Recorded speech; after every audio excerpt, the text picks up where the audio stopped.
Nós vos adoramos, Senhor Jesus Cristo, e vos bendizemos. Em nome do Pai, do Filho, do Espírito Santo. Amém. Sentaram um instante, irmãos? Eu vou ler um texto que está em Efésios, capítulo 6. Eu vou ler do versículo 10 em diante. Efésios, capítulo 6. A leitura será feita do versículo 10 em diante. O tema da nossa pregação é revestivos da armadura de Deus. Efésios capítulo 6, versículo 10 em diante.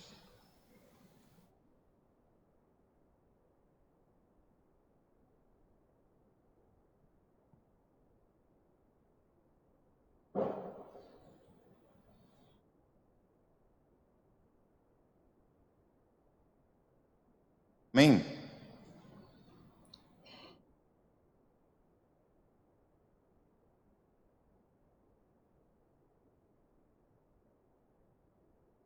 Finalmente, irmãos, revestivos no Senhor, pelo seu soberano poder, revestivos da armadura de Deus, para que possais resistir às ciladas do demônio. Pois não é contra homens de carne e sangue que temos de lutar, mas contra os principados e potestades, contra os príncipes deste mundo tenebroso, contra as forças espirituais do mal espalhadas nos ares. Tomai, portanto, a armadura de Deus, para que possais resistir nos dias maus e manter-vos inabaláveis no cumprimento do vosso dever. Ficai alerta, a cintura cingidos com a verdade, o corpo vestido com a couraça da justiça e os pés calçados de prontidão para anunciar o evangelho da paz. Sobretudo, embraçai o escudo da fé, com que possais apagar todos os dardos inflamados do maligno. Tomai, enfim, o capacete da salvação e a espada do Espírito, isto é, a palavra de Deus. Intensificai as vossas invocações e súplicas, orai em todas as circunstâncias pelo Espírito, no qual perseverai em intensa vigília de súplica por todos os cristãos. Vamos aplaudir a palavra do nosso Deus?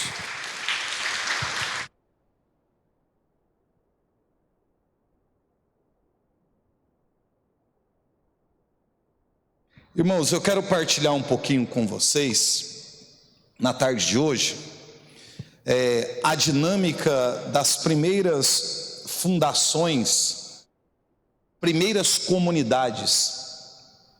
Eu tenho estudado isso há pelo menos uns 18, quase 20 anos, sobre esse momento histórico, e isso fala muito forte ao meu coração, porque nos traz alguns ensinamentos que são muito importantes para que a gente possa viver bem a nossa fé nos dias de hoje.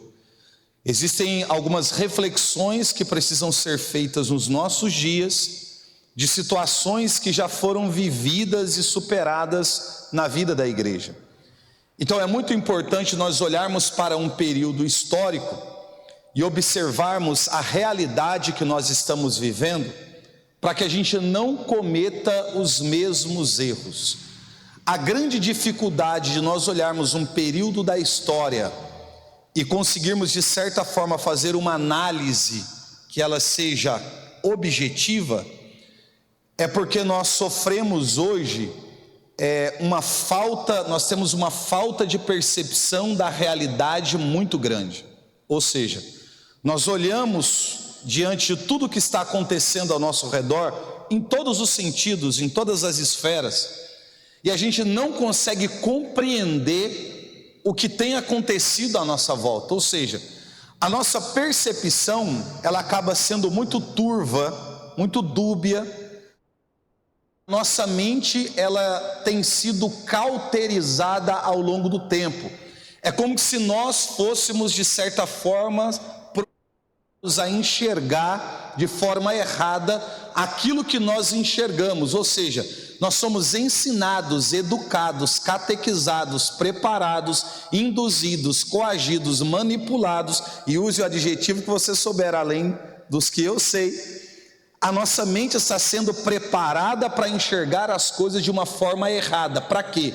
Para que a gente não consiga reagir diante das situações, ou para que a gente viva de forma confortável diante do problema, como quem está vivendo no caos, mas enxergando um tempo de paz. Isso é um perigo e um problema muito grande. Nós estamos vivendo essa realidade no mundo e nós estamos trazendo ela para dentro da igreja, o que se torna um problema ainda maior, porque a igreja deveria influenciar o mundo, mas a gente está permitindo que o mundo, de certa forma, influencie a igreja, sobretudo na esfera política, e isso é muito ruim. Então eu quero traçar aqui algumas linhas de pensamento, até para que a gente faça algumas reflexões, e a gente aplique o evangelho na nossa vida prática, porque se a pregação que a gente ministra, as canções que a gente canta, a oração que a gente faz, e aplique no cotidiano da vida, a gente está vivendo uma fé que ela é utópica, ela é ilusória e não serve para absolutamente nada. Nós vamos ser como um grupo de pessoas que se reúne dentro de uma capela ao longo de um final de semana com ideias que são desconectadas da realidade. Vai dar a sensação de que a gente está perdendo o nosso tempo, porque no final de tudo isso, ao invés de a gente praticar aquilo que a gente foi ensinado de forma teórica, é como se entrasse por um ouvido e saísse pelo outro. E a gente tem tanta coisa, luxo de perder essa quantidade que estamos investindo na nossa espiritualidade. Só que se eu no meu dia a dia aquilo que a palavra me ensina, é apenas perca de tempo. Eu acredito que você não está aqui porque você não tinha nada para fazer, muito pelo contrário. Até para quem tem uma semana corrida de trabalho, não fazer nada no final de semana é fazer alguma coisa, que é descansar. Você poderia estar na sua casa descansando, você poderia estar na sua casa numa reunião de família, você poderia estar na sua casa fazendo uma faxina que há muito tempo você não faz. Você poderia estar fazendo um momento de lazer, sofá da sua casa, que já tem um formato do seu corpo. Olha que beleza. A gente poderia estar fazendo tanta coisa, mas se nós nos propusemos a vir a um encontro como esse, é porque nós decidimos a melhor parte, aquela que não nos será tirada, mas só não vai ser tirada se eu aplicar no dia a dia aquilo que as Sagradas Escrituras ela me ensina. Quando nós olhamos aqui para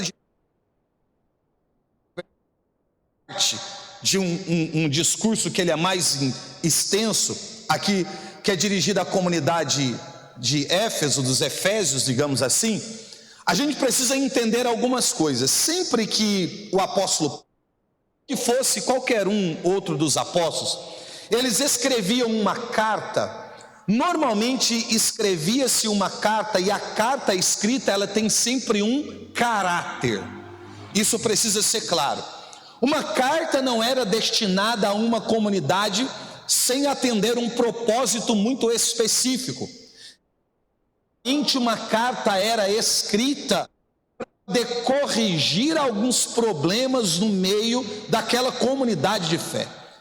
Lógico, existiam algumas outras cartas que tinham um propósito um pouco diferente, que é mais de instrução, mas são raras. Na grande maioria das vezes, a gente vê isso aqui na palavra de Deus. Normalmente uma carta é endereçada a uma comunidade por conta de um problema existente no meio daquela comunidade.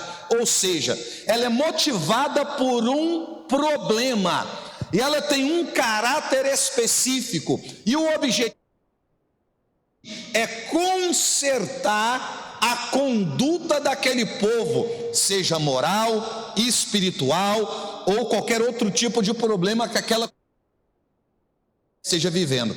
Agora, a gente precisa fazer uma separação entre a mentalidade missionária ou dos primeiros apóstolos, da mentalidade ou do perfil dos missionários da atualidade. Por quê? Porque quando nós olhamos, por exemplo, para os primeiros cristãos, para a igreja primitiva, e sobretudo para os apóstolos que pregavam a palavra do Senhor, a gente percebe que eles não se satisfaziam pelo fato de ir a um determinado lugar, com um determinado grupo de pessoas, e ali comunicar uma verdade de fé às pessoas que estavam ali. Esse era apenas o passo inicial daquilo que nós chamamos de anúncio do Evangelho. Existia uma preocupação naquele tempo que hoje acaba não tendo da forma que deveria. Qual? Pastoreio.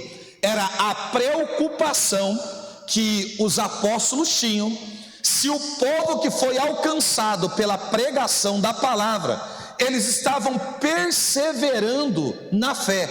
Ou seja, eles abraçaram a fé cristã, aceitaram o Senhor como Jesus e Salvador, mas a preocupação era quanto tempo aquele povo ia perseverar, eles iam dar continuidade àquilo que havia sido anunciado. Pode observar, se nós olharmos na atualidade, existe uma dificuldade muito grande em você encontrar um grupo de pessoas ou um indivíduo que tenha constância. É muito difícil. Normalmente muito intensas, mas não são constantes. Elas querem muito, desejam muito, acabam fazendo muito em um curto intervalo de tempo, mas é como um fogo de que logo apaga e daqui a pouco a pessoa não quer fazer absolutamente nada. Então eu preciso concordar que existe sim, às vezes, um desejo no nosso coração em viver aquilo que é proposto, mas o tempo passa, vêm as primeiras contrariedades, acontecem os problemas, a gente não enfrenta bem esse tempo, a gente cai no desânimo e abre mão daquelas primeiras obras que a gente fazia. As primeiras comunidades, as primeiras evangelizações, digamos assim, e consecutivamente a fundação das primeiras comunidades, elas são constituídas basicamente nesse formato. Vou exemplificar aqui para a gente entender. É como se, vamos pegar do apóstolo Paulo, que quem fez isso com perfeição, com maestria, ele ia nada região onde existia ali uma pequena cidade, um vilarejo, ou um grande centro, como era conhecido naquele tempo, mas que se a gente for olhar para o contexto atual, era como cidades ainda menores, pequenas, não eram tão povoadas, mas Paulo ia para uma determinada região com um objetivo muito claro. Qual? Evangelizar, pregar a palavra de Deus. Mas antes que Paulo fosse a uma determinada região, Paulo fazia uma avaliação de campo. Nós aprendemos isso na missiologia. O que é isso?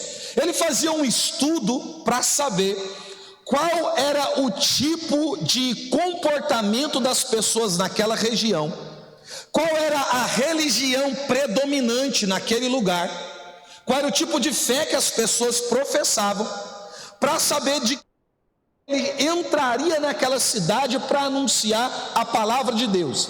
Se ele ia fazer isso de forma direta, de forma indireta, se ele precisava conversar com alguma liderança, com alguém que era influente naquela época, se ele precisava de alguma permissão, ou se ele tinha que fazer isso, às vezes até que de forma mais, sem ser percebido, escondida, essa era a verdade. Então Paulo fazia sempre uma análise, uma ação de campo. Quando ele chegava em uma determinada região, ele já ia para aquele lugar sabendo exatamente aquilo que ele ia fazer. Ele calculava o tipo de dificuldade que ele ia enfrentar naquela região, qual era o tipo de oposição do povo que habitava aquele lugar. Então ele sabia que a missão poderia ser frustrada, o tipo de retaliação que ele poderia sofrer, mas o tipo de desafio que ele ia enfrentar para fazer com que a palavra chegasse ao coração das pessoas. E por mais que Paulo calculasse e entendesse que o risco do anúncio do evangelho era alto, ou seja, que custaria a sua vida, mesmo assim ele enfrentava o desafio e ia. Só que a gente precisa entender algumas coisas aqui. Primeiro, quando acontecem as primeiras evangelizações, a pregação do evangelho era sempre para um grupo muito pequeno de gente, muito pequeno, com exceção, claro, daquelas pregações que Pedro faz logo ao sair da sala do cenáculo, 3.000, 5.000, mas a realidade existente era punham a ouvir a pregação do evangelho. Por quê? Porque era algo que o povo não tinha interesse naquela época.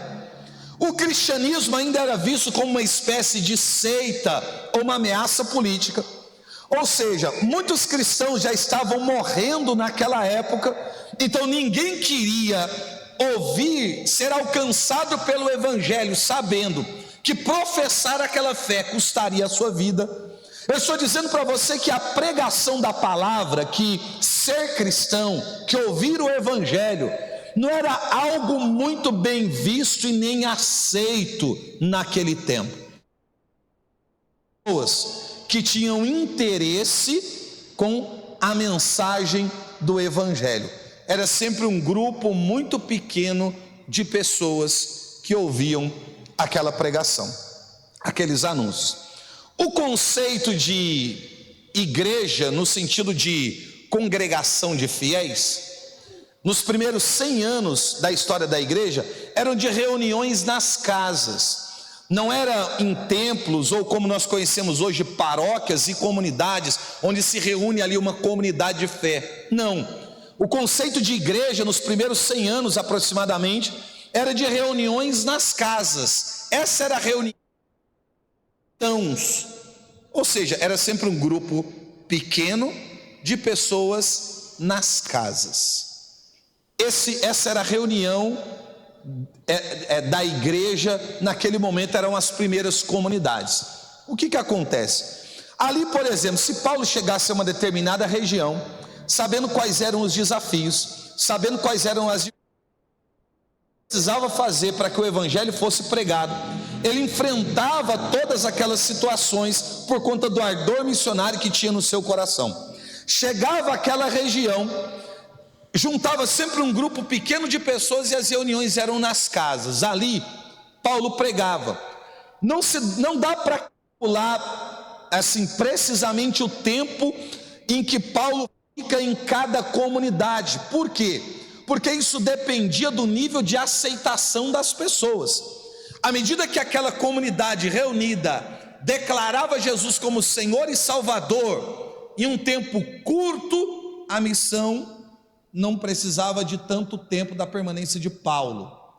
Mas se houvesse um pouco de dificuldade, de bloqueio, para que o povo aceitasse ou abraçasse a fé, logo Paulo ficaria mais tempo naquele lugar. Então Paulo ia para aquela região, digamos que ele chegasse naquela comunidade de fé, tivesse ali aproximadamente 50 pessoas, ele ficasse durante uns 3, 4 meses, e depois desse tempo pregando praticamente todos os dias. E olha que a pregação de Paulo, eu gosto de explicar isso historicamente.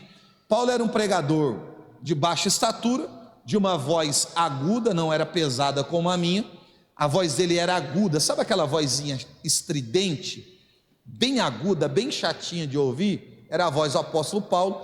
Algumas das pregações do apóstolo Paulo eram de 2h30 a 4 horas, ininterrupta, gritando. Paulo não pregava em tom de voz agradável para a assembleia.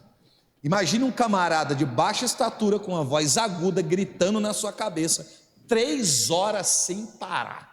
É só para quem quer ouvir mesmo a mensagem do evangelho. Era a dinâmica de Paulo. Então imagine a quantidade de informação que Paulo comunicava naquele tempo. Quando chegava um momento que aquela comunidade aceitou Jesus como Senhor e Salvador, vem o segundo desafio, que ele é mais difícil do que o primeiro. Paulo precisava encontrar no meio daquela comunidade de fé um líder. Gente, a coisa mais difícil que tem da gente encontrar na igreja, eu não estou falando no mundo, eu estou falando na igreja, é um líder. Líder. Está escasso nos nossos dias liderança, vai por mim. Da grande maioria das pessoas que eu conheço, eu estou para dizer para você que 99% não tem espírito nenhum de liderança, mas a grande maioria está liderando alguma coisa. Esse é o problema. E nós que estamos muitas vezes na casa de Deus temos dificuldade de conviver com alguém que tem espírito de liderança. Temos muita dificuldade, porque vemos sempre como se fosse uma espécie de um concorrente. Sofre sempre um tipo de retaliação, acaba sendo um problema. Por que a gente vive uma crise de liderança na igreja?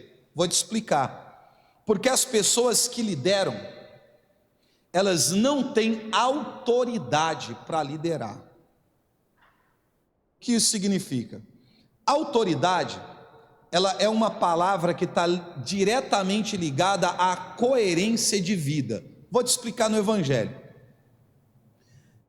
Um dia, um grupo de pessoas disseram assim acerca de Jesus: ele não é como os escribas e nem como os fariseus.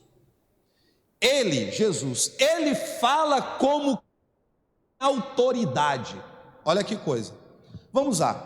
Para um grupo de pessoas chegar a essa conclusão, precisa trilhar dois caminhos. Primeiro, esse povo precisa observar, ou melhor, eles precisam estar ouvindo o discurso dos escribas e dos fariseus.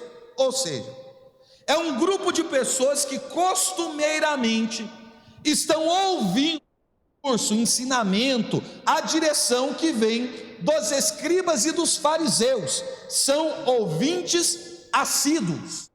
Primeiro ponto. Segundo, são pessoas que observam a vida comportamental.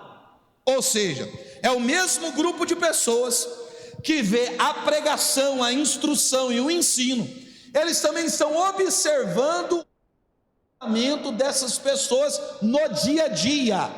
Depois de ouvir a pregação e observar o comportamento, é que se chega a uma conclusão clara. A mesma coisa esse mesmo grupo de pessoas fizeram com Jesus. Eles ouviam a pregação de Jesus, as parábolas contadas, os ensinamentos, mas observavam a vida comportamental, ou seja, como que Jesus ele era no seu dia a dia. Aí esse grupo de pessoas está dizendo: ele não é como os escribas e nem como os fariseus. Ele fala como autoridade, porque a autoridade está ligada à coerência de vida. O povo está dizendo assim: nós encontramos alguém que vive, que pratica aquilo que diz. O escriba e o fariseu diz uma coisa, mas na prática vive outra. Qual é o problema? É quando a nossa vida prática desconstrói o nosso discurso. É quando a nossa vida comportamental destrói a nossa pregação. Eu convivo com muita gente, prego com muita gente, me decepciono ainda com muita gente, porque a gente se encanta com dom, com discurso, mas quando senta à mesa, você custa acreditar que o mesmo indivíduo que está à mesa com você era aquele que estava cantando, pregando ou ensinando, porque ele desconstruiu na mesa o que construiu com a música e com a pregação. Ou seja, eu desconstruo na minha vida prática, com o meu comportamento, o meu ensino, a minha pregação, a minha canção e a minha orientação como liderança religiosa. Então eles estão dizendo: ele não é como escriba e como fariseu, ele fala como quem tem autoridade. porque a autoridade está ligada à coerência de vida. Eu só consigo ter autoridade sobre a vida das pessoas quando aqueles que estão sendo liderados, eles sabem que eu coloco na prática, na vida, aquilo que eu digo com as minhas palavras. Exemplo: se você tem um amigo e ele te deve dinheiro, ele pediu dinheiro a você emprestado, você deu dinheiro, ele não te pagou, pediu uma segunda vez, você ainda acreditou, ele não te pagou, a terceira vez que ele pedir dinheiro a você, você empresta, sim ou não? Uma pessoa que é acostumada a chegar atrasado, diz: olha, às 10 eu apareço, chega às 11h30, às 11 eu apareço, chega 2 da tarde. Quando ele disser que vai à tua casa ao meio-dia, você acredita que ele vai chegar no horário, sim ou não? Não, porque são pessoas incoerentes. As pessoas que dizem uma coisa e praticam outra não têm a nossa confiança, não têm crédito conosco. O problema da crise que a gente vive hoje no âmbito religioso é isso: são pessoas que desconstroem com a sua vida prática o ensino, o discurso, aquilo que constrói na oratória. Esse é o problema. Aí como se você que está olhando para mim, sabe que o caminho eu não tenho coragem de trilhar, isso é incoerência. Pessoas incoerentes não têm autoridade, influência, legalidade na vida de ninguém, porque a gente não acredita que aquela pessoa, que aquele indivíduo é capaz de fazer aquilo que está dizendo. Esse é o problema, desde aquela época. Então, ali a comunidade de fé abraçou, aceitou Jesus como Senhor e Salvador. Ok, primeiro passo. Segundo, vamos observar se nessa comunidade com 50 fiéis existe alguém com espírito de liderança. Para achar um líder era muito difícil. Só que ficar a vida inteira naquela comunidade de fé ou qualquer outro dos apóstolos, eles precisam desbravar, evangelizar, fundar novas comunidades de fé, fazer o evangelho chegar aos povos, às nações. Então, quando aparecia um líder, o que Paulo fazia? Deixava aquele líder responsável por aquela pequena comunidade de fé. O indivíduo que agora lidera aquela pequena comunidade de fé, ele é responsável em observar se o povo que ali está sendo perseverante naquilo que foi ensinado, ou seja, se continuam professando a fé da forma que deve ser feito. Quando aconteciam os pequenos problemas naquela comunidade de fé, aquele indivíduo que ficou para liderar, ele tinha como que por obrigação resolver os problemas. Mas quando o problema era crítico ou crônico demais, e o líder que ficou não tinha condições de resolver o problema, ele comunicava ao apóstolo sobre o problema na comunidade de fé. Para quê? Ou para que o apóstolo pudesse voltar àquela comunidade, ou encontrar um outro meio de instruir aquela comunidade de fé, para resolver o problema, para que o povo perseverasse na fé, continuasse professando a fé, não fosse desvirtuado. Ou seja, existiam os falsos líderes naquela época, que também iam àquelas comunidades e tentavam seduzir o povo, enganar o povo e fazer o povo apostatar da fé. Agora olha que coisa interessante, não era como nos dias de hoje, é claro, porque os dias que nós vivemos é a era da informação, não formação. Nosso povo não é formado, o nosso povo é informado, e quando a gente substitui a formação pela informação, a gente constrói uma sociedade alienada, que é o que a gente vive hoje. E eu acho que a gente não vai conseguir sair disso tão cedo. É uma sociedade alienada por excesso de informação. E quem não é formado recebendo informação, nunca sabe temperar se a informação ela é correta ou incorreta, é produtiva ou improdutiva. A gente aceita todo tipo de porcaria que estão colocando, porque a gente não tem estrutura A gente não passou pela forma, a gente não tem convicções próprias para poder coisa e outra. Isso é um problema muito grande. Mas hoje nós vemos os dias, a era da informação, da tecnologia. Então, para eu fazer um determinado assunto chegar a muita gente de forma rápida, hoje não é difícil. Não. Eu posso estar pregando aqui, estar transmitindo ali, quem estiver lá do outro lado do país pode estar acompanhando em tempo real o que eu estou dizendo aqui. Isso é hoje. Hoje você pode pegar o seu telefone e ligar para alguém, mandar uma mensagem, você pode fazer uma live. Ou seja, para o conteúdo chegar hoje é muito rápido, tudo muito dinâmico, tudo muito fácil. E glória a Deus por isso, usado da melhor forma possível. Só que na época de Paulo não. Agora pensa o conflito das primeiras comunidades. Historicamente existem algumas comunidades que aconteceram isso. Por exemplo, o apóstolo veio para cá, vou usar o exemplo de Paulo, mas poderia ser qualquer um dos outros apóstolos, os que vieram depois, fundavam ali uma comunidade de fé, deixavam um líder, e mandava, aí Paulo saía, por exemplo, ia para uma outra região evangelizar. Aí a comunidade de fé entrou em um conflito, em um problema, e digamos que o problema dessa comunidade de fé seja a fofoca.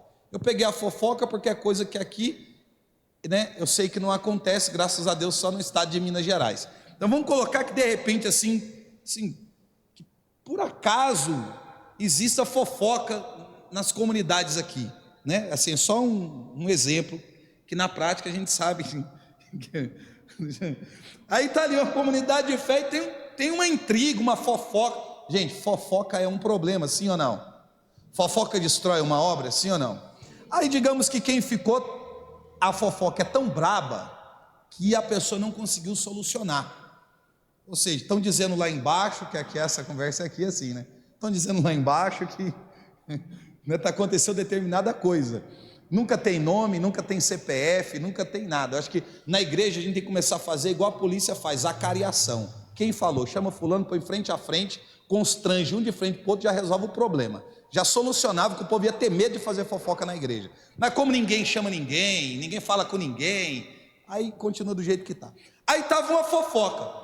Beleza, aí quem ficou aqui para poder comunicar ao apóstolo sobre o problema que é grave, mandava uma carta lá para o apóstolo Paulo. Só que a carta, irmãos, ela não ia de Sedex, ela ia no lombo do cavalo, ela ia dentro de um navio.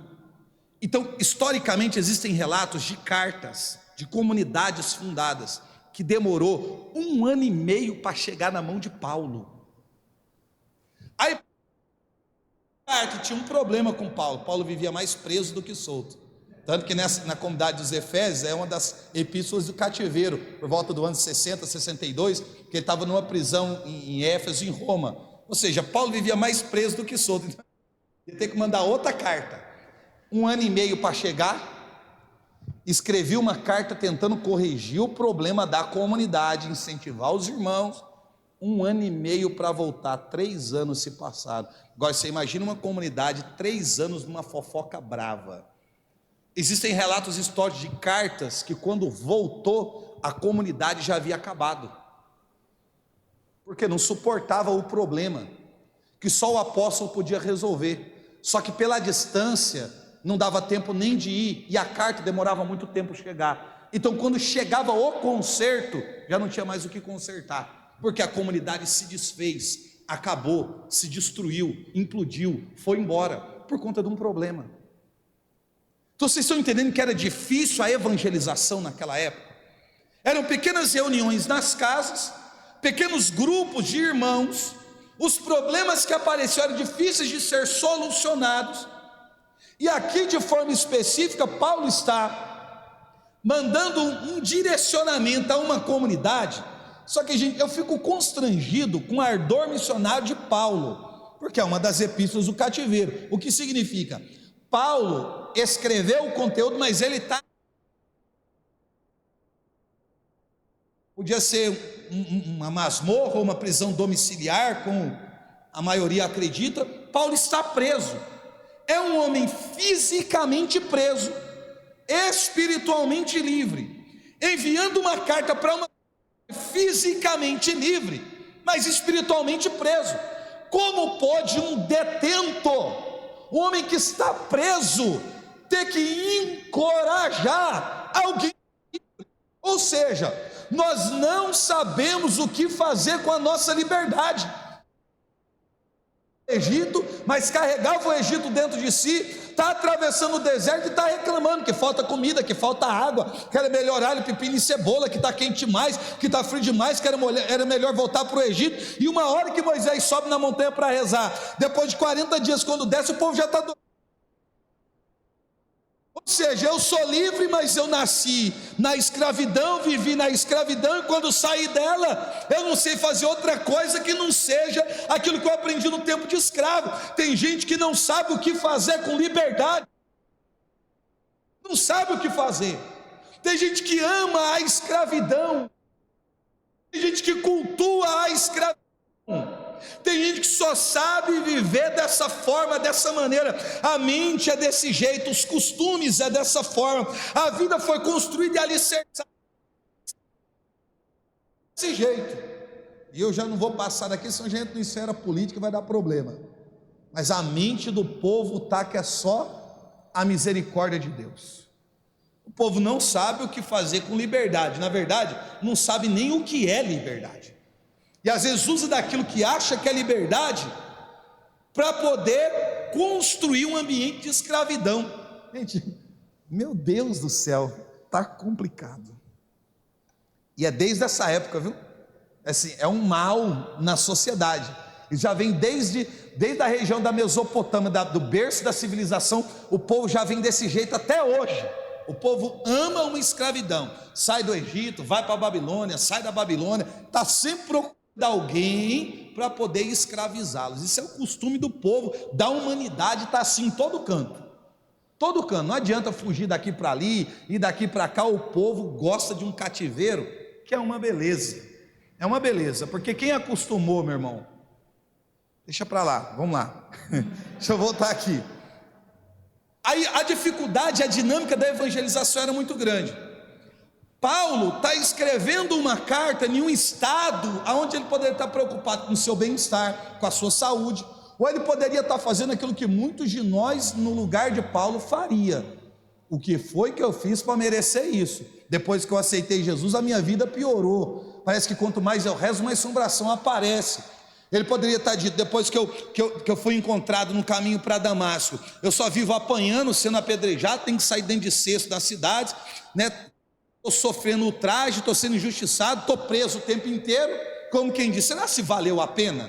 Graças a Deus vocês não fazem esse questionamento, mas eu já fiz muitas vezes. Meu Deus, ainda mais quando você está sendo perseguido, apertado de todo lado, você pensa, será que eu fiz a escolha certa? Se eu tivesse ido para outro caminho, eu estava bem, estava tranquilo, não estava passando por nada disso. E qual que é o problema na igreja, para a gente que é colérico? A gente não pode quebrar a cara do irmão que está na igreja, que a minha vontade que eu tenho era essa. Então, como assim Jesus ensina a gente a dar outra face, é o que me revolta. Fala, Jesus, nada assim, nem um confrontozinho assim, nem uma agressãozinha, nada. A outra face mesmo. O evangelho é difícil de ser vivido, irmão, é só pela graça. Aí a gente pega essa dinâmica de evangelização de Paulo, que poderia estar reclamando, murmurando, se lamentando, cuidando da sua saúde. Não, o que ele está fazendo? Preocupado se aqueles que foram alcançados pelo evangelho, se eles estão perseverando na fé, se eles continuam declarando que Jesus é Senhor e Salvador. Paulo está preocupado com a salvação das almas. Paulo está cansado, Paulo está enfermo, muitas vezes em prisões com pneumonia, abandonado por amigos, traído por muita gente, mas preocupado que foram alcançados pela palavra. Ele se dá o trabalho de acertar um problema na comunidade, seja lida no meio da comunidade, ela possa transformar a vida das pessoas que estão ali, possa fazer as pessoas confessar o seu pecado, os erros e as falhas. E qual era o problema na comunidade? Desânimo. Desânimo. nós não aprendemos até hoje a lidar com o fator tempo. Quando a gente ouve uma promessa, uma profecia, o nosso coração se alegra. Ou seja, a gente participa aqui no final de semana e de repente você sai daqui com a profecia de que a tua casa inteira vai se converter. Você sai daqui animado, animada, feliz da vida, sobretudo se a sua família estiver vivendo um período muito difícil. Só que aí passa 15 dias, um mês, 6 meses, e o problema está exatamente igual ou até um pouco pior. Ou seja, aí você vai diminuindo na intensidade. Você estava lendo Bíblia todo dia, agora não lê mais. Você estava rezando o terço todo dia, agora está rezando uma vez por semana. Estava indo na missa 2, 3 vezes na semana, agora de vez em quando você vai aos domingos. Ou seja, você vai diminuindo o ritmo, vai desanimando, vai cansando, a fé vai esmorecendo. E aí quando vem esse cansaço, vem esse abatimento, a gente vai se esquecendo das promessas que foram feitas. A gente não sabe lidar com o fator tempo, e a gente não sabe encarar a realidade. Sabe o que é encarar a realidade? É aquela história de Abraão. Deus disse assim para Abraão: Abraão, sai da tua tenda. Abraão saiu. Conta as estrelas do céu. Não posso. Pega o grão de areia na palma da mão, conta, vê se você pode. Não posso. Deus está dizendo assim: será o tamanho da sua descendência. Olha o tamanho da promessa que Deus está fazendo na vida de Abraão. Abraão é um homem de idade avançada, é uma forma delicada de dizer que ele era velho, e Sara era uma mulher também de idade avançada, e você já entendeu o restante. Sim, pela idade, eles não podiam mesmo ter filhos, era impossível. E tem um agravante: Sara é uma mulher estéril, nem na juventude deu filhos a Abraão. Então, pela lógica, gente, é impossível, pela idade e pela esterilidade deles se relacionarem, se é que eles faziam alguma coisa nessa altura do campeonato, eles teriam um filho. Não tinha. Aí Deus chama um camarada em uma circunstância dessa. Você já percebeu que as maiores promessas que Deus faz é sempre nos momentos mais difíceis? Chamou o cara para fora da tenda, fez o cara sonhar, contar as estrelas, tentar contar os grãos de areia. Ele diz: eu não posso. Aí Deus diz: será o tamanho da sua descendência. Olha que coisa. Abraão saiu daquele momento com Deus para poder voltar para casa, igual quando a gente acaba o retiro e volta para a casa da gente, feliz da vida, animado, crendo, com a fé ardendo no coração. Aí Abraão voltou. Quando ele vai voltando para casa, ele vai contar a novidade para Sara. Sara está lá dentro da tenda. Sara não estava do lado de fora. Sara não viu o que Abraão viu. Sara não ouviu o que Abraão ouviu. Mas ele voltou correndo para a tenda para poder contar para Sara o que Deus havia dito. E quando Sara perguntou, o que Abraão disse? Deixa para lá, depois eu te conto. Por quê? Porque aqui fora Abraão está apegado no que ele está ouvindo. Você será pai de uma multidão de povos, a sua descendência será como as estrelas do céu, ou os grãos de areia do mar. Ele está apegado no que ele ouviu. Quando ele correu para casa, ele viu Sara sentada na sua cadeira e se lembrou que ela é uma mulher estéril de idade avançada. Lá fora é o que ele está ouvindo, aqui dentro é o que ele está vendo. Só que a fé não vem a partir daquilo que a gente vê, a fé vem a partir daquilo que a gente ouve. Então, ao invés de ele se apegar no que ele ouviu, ele se deixou influenciar por aquilo que ele viu. E quando Sara perguntou: o que foi que Deus te disse? Ele se deixa para lá. Ou seja, é quando o problema que a gente está vendo suprime a fé que foi aflorada no nosso coração através da pregação da palavra de Deus. Por isso que a gente não sabe lidar com o fator tempo, porque o tempo passa, as coisas não acontecem, e a gente acha que não vai acontecer, porque o tempo passou e não se concretizou da forma e no tempo que a gente queria. Aí a gente desanima, a gente cansa, a gente para de rezar, a gente para de esperar, a gente não deseja mais, a gente fica cansado.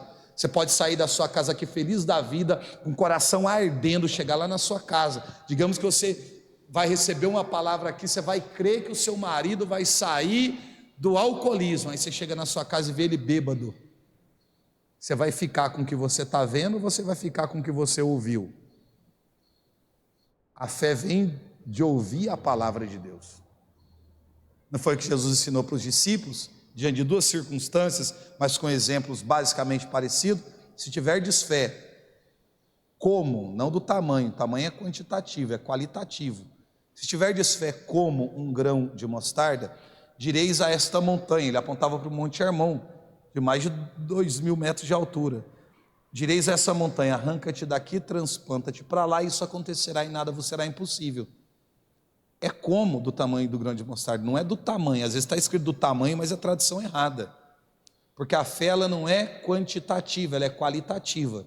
Tem gente que reza o dia inteiro, mas se a motivação for errada, a oração não serve para nada. E tem gente que reza no pouco tempo que tem, mas é uma oração entregue, sincera e verdadeira. Então o pouco que reza tem qualidade. Então às vezes não é você rezar mais, às vezes é você passar a rezar melhor. Às vezes a gente não está rezando direito, com a intenção correta. Se tiverdes fé como um grão de mostarda, direis a essa montanha, sai daqui, vai para lá, isso vai acontecer. Se tiverdes fé em outra oportunidade, como um grão de mostarda, direis a esse pé de amoreira, arranca-te daqui, transplanta-te para o mar, isso acontecerá e nada vos será impossível. Gente, quem é aqui que já viu um pé de amora no meio do oceano? Estou falando de ilha, não, no meio da água do oceano. Já viu um pé de amora no meio do oceano? Aqui tem praia, vocês já viram? Pé de goiaba? Pé de manga? Não, não tem como. Charles, se não tem como ter um pé de fruta no meio do oceano, por que Jesus está usando esse exemplo? Porque ele está dizendo, se a sua fé for de qualidade, os seus olhos passarão a enxergar coisas impossíveis a acontecer. Isso é fé de qualidade. Quando você se apega naquilo que você ouve, que é a palavra de Deus, e a fé vem de ouvir a palavra de Deus, quando você se apega no que você ouviu, aquilo que você vê é transformado, porque você sabe lidar com o fator tempo. O tempo vai passar, a dificuldade vai vir, mas eu vou continuar crendo, esperando, perseverando, acreditando, porque o Deus que fez uma promessa na minha vida, Ele não vai descansar até que Ele cumpra aquilo que Ele prometeu. Ele não é filho de homem para mentir, nem para se arrepender. Tudo o que Ele promete, Ele cumpre. Eu me apego na palavra, eu creio na palavra, eu espero na palavra, porque eu sei que a palavra tem o poder de mudar a realidade que hoje incomoda os meus olhos.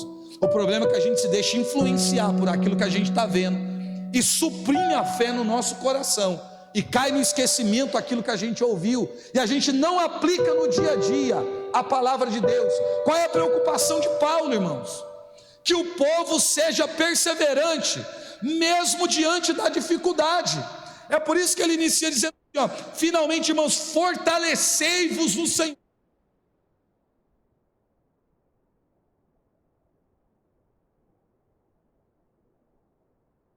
Qual é o motivo do enfraquecimento dessa gente? Se a Bíblia diz, nós conhecemos a palavra, mas Santo e vos dará força. Logo eu entendo que uma vida de oração, que a presença do Espírito Santo é o que me fortalece. Se Paulo está exortando uma comunidade, dizendo, fortalecei-vos, dizendo, está faltando vida de oração, está faltando a presença do Espírito de Deus na vida de vocês. Esse é o motivo da fraqueza. Espírito de Deus, porque quando Ele vem, Ele me fortalece, mas quando eu não invoco, quando eu não clamo a presença dEle, eu sou um homem fraco, a nossa comunidade é fraca. Por isso Paulo está dizendo, a primeira coisa que vocês precisam fazer, é clamar a presença do Espírito sobre a vida de vocês. Fortalecei-vos no Senhor, pelo seu soberano poder, revesti-vos da armadura de Deus. Revestimento é símbolo de proteção. O que Paulo está dizendo? Vocês estão procurando refúgio e proteção em lugares errados, pessoas, talvez nas suas próprias convicções. Sermos envolvidos, revestidos pela vida do outro, pela vontade.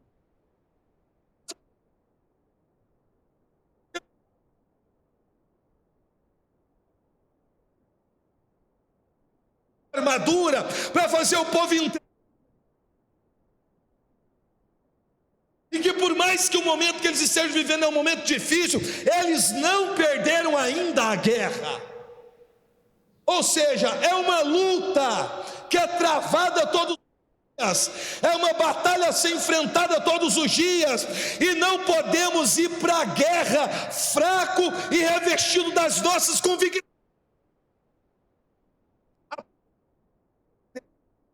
Nós não compreendermos o conceito de renúncia, porque a gente ficou com uma ideia poética de que renúncia é algo atrelado a coisa material. Gente, o princípio bíblico de renúncia não é a questão material. Mas é aquela ideia de vai, vende tudo que tem, dá aos pobres, isso é só uma desculpa. A ideia é o que está por detrás disso, é o seu nível de apego. A questão não é o dinheiro, a quantidade de dinheiro que você tem, ou quantos de bens você adquiriu, não. Você fez isso de forma lícita, legal, está tudo certo. A Bíblia diz que a riqueza é um dom de Deus, e Deus dá muito para alguns, para que esses que recebem muito possam ajudar aqueles que não têm. Isso é o princípio bíblico, não é um problema. Renunciar foi Abraão, e Deus usou uma expressão no hebraico chamada ler lerá, que é sai de si mesmo. O primeiro homem que renúncia, só você pegar na Bíblia, Gênesis capítulo 12, ele levou todo o ouro que tinha, toda a prata que tinha, todo o tecido que tinha, ele levou todos os jumentos que era dele, todos os camelos, os pastores que pertencia, pegou a sua esposa e cometeu o erro de levar Ló, porque Deus disse, sai do meio da tua casa paterna. Ele vai e leva o sobrinho. Abraão também era meio lerdo, mas deixa para lá, porque todos os problemas que Abraão viveu foi por causa de Ló. Primeiro, quando os pastores deles começaram a brigar, e depois que Abraão teve que entrar em uma guerra, porque Ló foi sequestrado para poder resgatar Ló. Ou seja, os problemas que ele enfrentou foi por conta do discernimento errado que ele fez no ato do chamado. Sai da sua casa paterna, ou seja, sai do meio dos teus parentes. Ele vai e leva um sobrinho. Meu Deus, é muita lerdeza, não precisa nem de dom de discernimento para saber que não era para levar ninguém, que não fosse a mulher dele. Mas enfim, só que ele levou tudo que tinha. Só que Deus está dizendo assim, sai de si mesmo. O que isso significa? Para eu fazer o que eu tenho que fazer na sua vida, eu preciso que você tenha coragem de renunciar às suas convicções. Gente, eu sou de comunidade. Não é difícil chegar alguém na minha comunidade querendo ser membro de vida e falar assim, olha, eu tenho um carro e eu quero dar para a comunidade, eu tenho uma moto, eu quero dar para a comunidade. Olha, eu estava no serviço, fiz um acerto com o meu patrão, eu recebi lá 15 mil, 20 mil, 5 mil, 8 mil de acerto, eu quero doar para a comunidade. Normalmente quando a pessoa chega assim, eu sempre digo para ela, olha, eu não estou interessado no seu carro, nem na sua moto, e nesse momento a gente também não quer o seu dinheiro, porque a coisa mais fácil é você chegar na comunidade me dando alguma coisa, achando que está comprando a sua vocação. Eu não quero isso. Eu quero que você abra mão do seu orgulho, da sua arrogância, da sua vaidade e da sua prepotência, porque as pessoas têm coragem de dar o dinheiro, de dar o carro, mas vem para a comunidade orgulhoso, arrogante, vaidoso, prepotente, achando que é o dono do mundo. Porque o princípio de renúncia não está relacionado a isso, é outra coisa. Então Deus está dizendo, tem uma promessa belíssima, pode levar todo o dinheiro que você tem, mas eu quero que você morra para você mesmo, porque eu preciso de um homem vazio para poder encher ele. Eu não quero alguém que já vem estar carregando um monte de convicções. Vocês estão entendendo? Qual era o problema daquela comunidade? Era um povo cheio de si, conduzido pelas convicções dos outros, sem consciência do que está acontecendo, fracos na fé. Paulo dizendo, olha, fortalecei-vos no Senhor, revesti-vos a armadura de Deus, para que possais resistir às ciladas do demônio. Ou seja, se a minha força consiste no revestimento que eu tenho nas coisas ou nas pessoas, sucumbir diante do problema. Agora, quando eu estiver protegido por Deus, é uma outra coisa. A Bíblia usa essa expressão assim, ó, que o demônio, ele está ao nosso derredor, procurando a quem devorar. Não usa a expressão ao redor, é a expressão de redor, ou seja, é um nível além daquilo. É você ao seu redor e ao seu derredor. Porque entre você e o demônio que ruge, precisa existir um revestimento de Deus. Se não for de Deus, o demônio transpassa aquilo e destrói a vida da gente.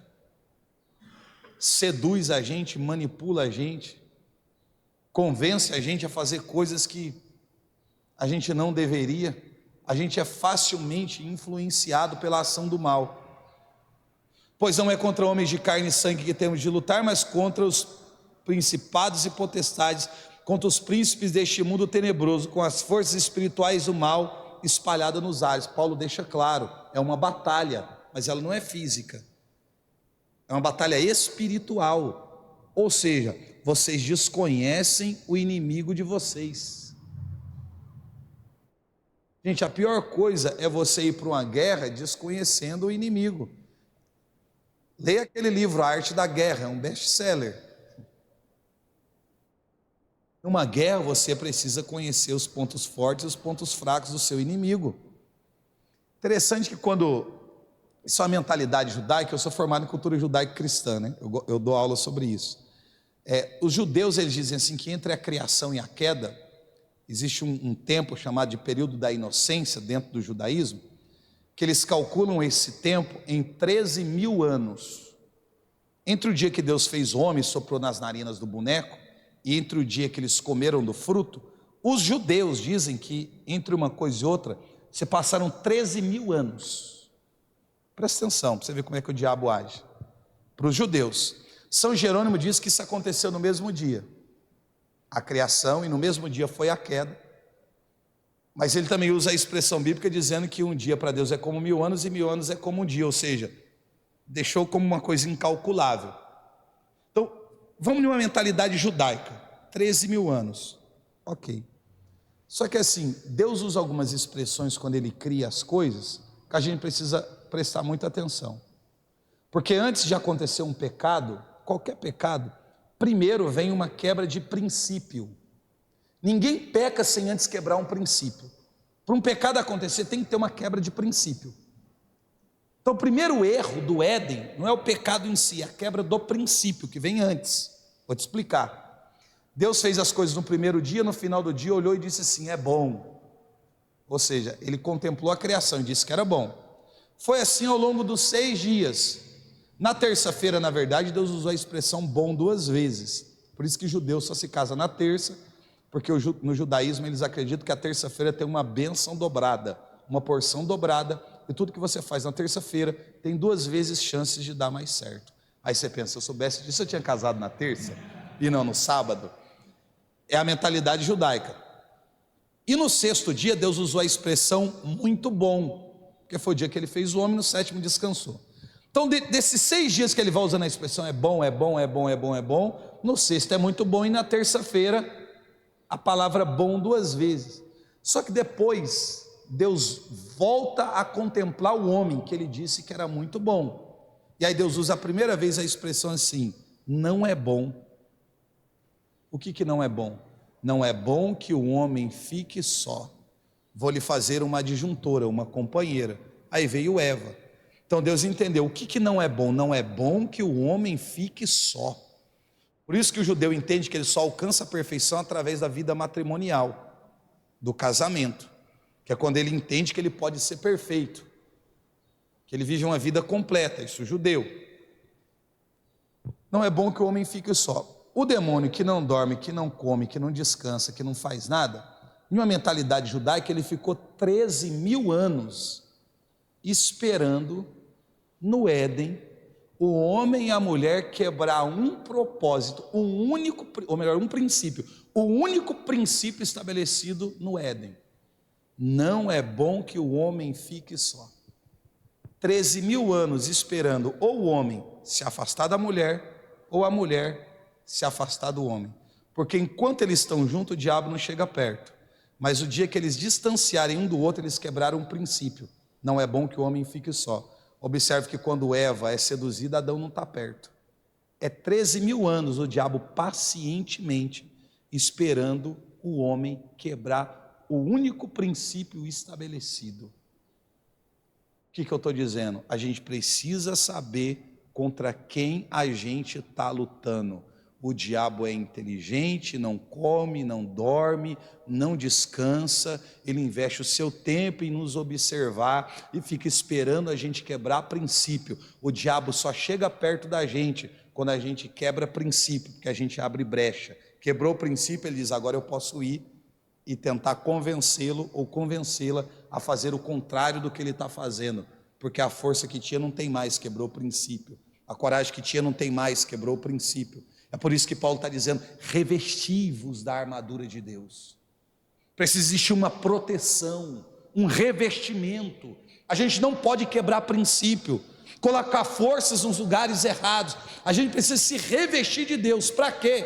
Para que a gente possa suportar. O texto diz: tomai, portanto, de Deus, para que possais existir nos dias maus e manter-vos inabaláveis no cumprimento do vosso dever, que para mim é o centro do que Paulo está dizendo aqui.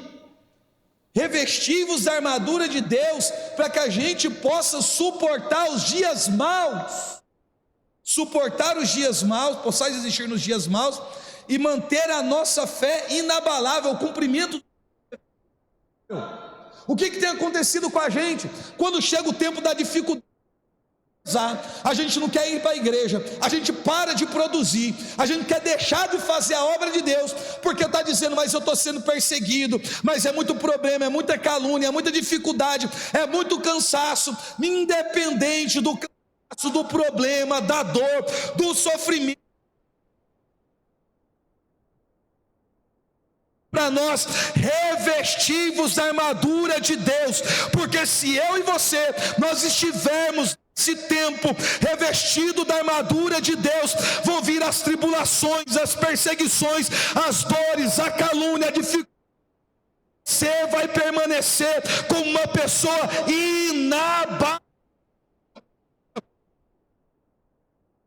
não vai ter o poder de fazer você retroceder na fé. Nós precisamos nos armadura de Deus e não do convencimento dos outros, da armadura de Deus, para eu poder suportar o tempo da dificuldade. Mas a gente quer ir para a guerra igual Davi estava indo, não por vontade dele, mas porque Saul colocou uma armadura dele, Saul, em Davi.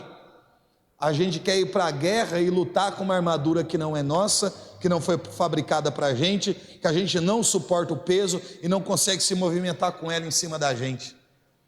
A pior coisa que tem é a gente ir para a guerra com as armas erradas. Aí o texto encerra dizendo: ficai alertas, cingidos, ficai de alerta, as cinturas cingidas com a verdade, o corpo vestido da couraça da justiça e os pés calçados de prontidão para o anúncio do evangelho da paz. Sobretudo, embraçai o escudo da fé, com que possais apagar todos os dardos inflamados do maligno. Tomai, enfim, o capacete da salvação e a espada do Espírito, isto é, a palavra de Deus. Encerra dizendo: intensificai as vossas invocações e súplicas, orai em toda circunstância pelo Espírito, no qual perseverai em intensa vigília de súplica por todos os cristãos. Ele começa dizendo: no início da guerra, clame a presença do Espírito, e no final de tudo, clame a presença do Espírito. Ou seja, a gente não vai conseguir vencer essa guerra sem o auxílio do Espírito Santo de Deus na vida da gente. Ou seja, nós precisamos estar revestidos da armadura de Deus, do Espírito de Deus, da presença de Deus, para que a gente possa suportar a adversidade, a perseguição, as dificuldades, um momento crítico da vida, para que a gente não apostate da fé, não abandone a igreja e saia culpando um monte de gente. Não, permanecer firme e inabalável no cumprimento do nosso dever, firme e inabalável no cumprimento do vosso dever.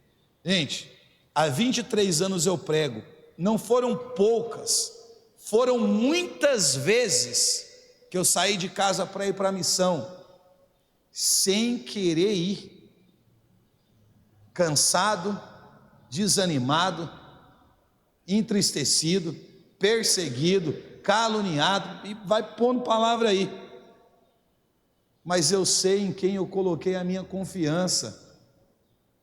E às vezes a gente chega no lugar, o povo olha para a gente, comigo nem tanto, acho que isso deve acontecer mais porque o Marco é mais simpático do que eu. Nossa, mas como você é uma pessoa feliz, parece que está tudo bem na vida da gente. Nossa, pregador assim não deve ter problema nenhum. Vai nessa. Nossa, assim, né? Vida de comunidade. Nossa, o povo diz assim, nossa, o povo vai na minha comunidade e diz assim, nossa, é bonito aqui, né? Eu falo, vem morar aqui. Porque você não vem cá, né? É bonito comunidade, nossa, que bonito, como vem morar aqui. Você vê se é bonito? Porque a gente gosta das coisas no campo poético, não real. A gente gosta daquela fé assim, bem espiritualizada, mas nada, né, nada prática. Ou seja, a gente quer o sobrenatural sem o natural, o extraordinário sem o ordinário. Eu só vivo o extraordinário quando eu vivi com excelência. O ordinário eu vivo o extraordinário, o natural eu vivo o sobrenatural. Mas a gente quer construir as coisas de cima para baixo, começar a casa pelo teto, que é uma espiritualidade que é desconectada da realidade. A gente quer transferir todas as nossas responsabilidades para Deus. A gente não sabe setorizar nada na vida. Tem coisa que é mal, tem coisa que é um problema.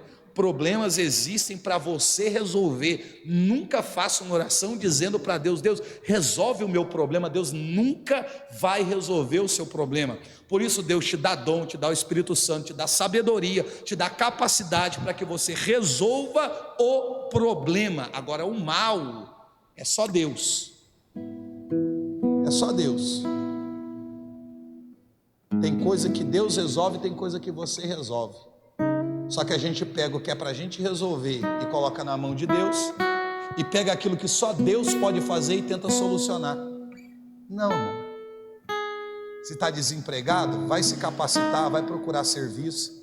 Não adianta ficar na capela rezando, achando que antes da oração acabar, alguém vai bater nas suas costas e dizer, olha, eu estava em casa, sou dono de uma empresa, tive uma revelação que você está desempregado, eu vou contratar você para trabalhar na minha empresa, você vai ganhar aí 10 mil reais e nunca vai ser mandado embora.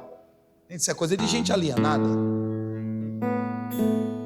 Deus me dá capacidade, Deus me dá sabedoria, Deus me dá inteligência, o que eu tenho que fazer? Eu preciso resolver esse problema, resolva o problema. Mas se é um mal, só Deus pode fazer. Só que a gente bagunça tudo, mistura tudo, não sabe como funciona, se funcionar diante de Deus, e até na hora de rezar a gente reza errado. A gente não sabe a diferença de uma adoração, de uma oração de súplica, de uma oração de petição. A gente vai para a adoração pedindo um monte de coisa. A gente quer adorar no momento que era para a gente rasgar o coração e pedir perdão. A gente não está sabendo nem como se relacionar com Deus. Pode ser assim, gente. A gente precisa organizar as coisas. Desculpa pela minha pregação metódica, mas eu sou desse jeito aqui. Eu prego explicando coisa, porque a nossa mente ela precisa ser iluminada de alguma forma. E não sou eu que faço isso, quem faz é o Espírito de Deus. Para que quando você sair daqui, você saia com uma direção de coisa concreta do que você tem que fazer para a sua vida melhorar. Porque senão, não vai resolver absolutamente nada. A gente tem que rezar para que o Espírito venha, nos capacite, para que a gente consiga funcionar em todos os ambientes que a gente está, seja na igreja, mas sobretudo na casa da gente, para que quando as pessoas olharem para a gente, não vê um discurso desconstruído por uma vida prática que não funciona. Não. Se a gente quer ter autoridade no mundo espiritual, coerência de vida. Se a gente quer influenciar pessoas, coerência de vida. Se a gente quer ser santo, coerência de vida. Se a gente quer suportar a ação do demônio, vamos ser coerentes. Vamos ficar com aquilo que a gente ouviu e não ficar se assustando com aquilo que a gente está vendo. Porque o que a gente está vendo pode ser transformado pela fé que está dentro de nós pelo batismo. Vamos ficar de pé para a gente rezar?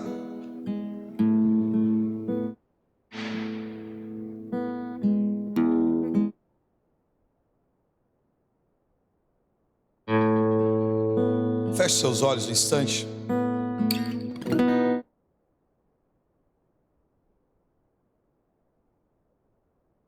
Assim como aquela comunidade de fé, talvez nós estejamos precisando ser revestidos da armadura de Deus. E é o próprio Espírito que vai vir sobre nós. Então levante as suas mãos, a oração vai ser longa, mas eu quero que você clame a presença do Espírito Santo. Solte a sua voz e vai clamando o Espírito Santo sobre a sua vida. Vai soltando a sua voz e vai dizendo: vem Espírito Santo, vem sobre a minha vida nessa tarde, vem sobre o meu coração na tarde de hoje. Manifesta-te em mim, ó Espírito Santo, age sobre a minha vida. Vai clamando ao Espírito Santo que te fortaleça, que te capacite nessa hora. E vai dizendo: eu necessito de ti, ó Espírito de Deus. Eu necessito ser revestido pela armadura de Deus, para que eu possa suportar as adversidades e os dias maus, para que eu possa vencer a luta. Tantas coisas que têm acontecido conosco, fortalece-nos nessa tarde, derrama sobre nós a tua graça e o teu poder, ó Espírito Santo de Deus, manifesta-te em nós, esse Espírito que está em nós, que habita em nós, que nós recebemos no dia do nosso batismo. Clame esse Espírito Santo, para que ele se manifeste em você, não como uma força que vem de fora para dentro, mas como vai dizendo: age, ó Espírito de Deus, age na minha vida, age na minha alma, age no meu coração. E erelera labassore, elera labare, labare, labare, labas. E erelera labassore, elera andare, labare, labare, labare,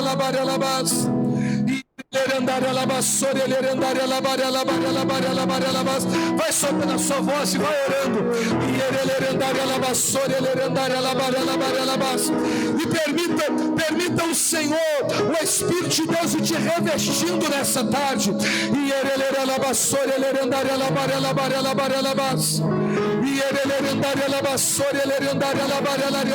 Isso, vai orando e vai clamando a presença de Deus nessa hora. Que possa bem participar da santa celebração. Vai clamando a presença dele. E